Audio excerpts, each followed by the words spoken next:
beauty of the setup surrounding the NCAA tournament is it brings to Cleveland a lot of people, many of whom a week ago didn't know they would be coming to Cleveland. As News 5's John Kosick shows us, as a result, they're spending their time, their money, and experiencing the city, many of them for the first time.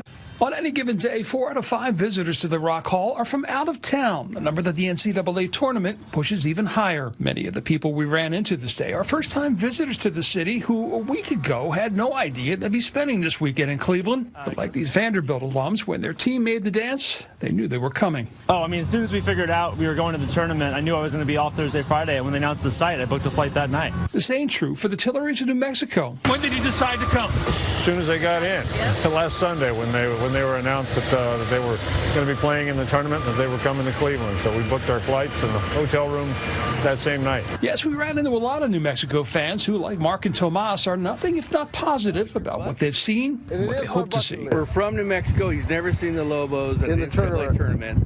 So now we're going to go watch him win by 40. Why are you laughing? It's a steady stream the Rock Hall expects to see throughout the weekend in and around the games, which aren't the only draw. It's Comic-Con in downtown Cleveland. It's the beginning of spring break.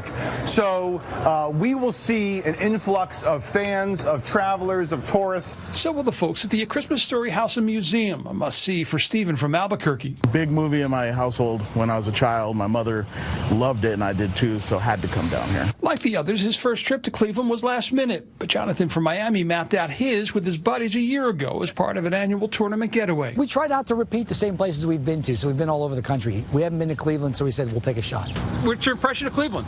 I thought the downtown was beautiful. Baseball stadium was quite nice, unlike the Miami Marlins arena where it's literally surrounded by nothing. I thought it was quite nice. The Alberts of Connecticut making their first father-son trip here, a twofer. We went and looked at Case Western. He's a high school kid looking at colleges. This is actually the first time in a decade the city hosted the men's tournament. They were slated to be here in 2020, but those games were canceled because of COVID. There's $8 million in direct spending around the games, dollars that Mark doesn't mind parting with as long as his team wins. Hopefully be here Sunday to watch the Lobos after they win. Right. Well, we welcome you and we welcome your money. Well, thank you. I'm giving it gladly right now. In Cleveland, John Kosick, News 5.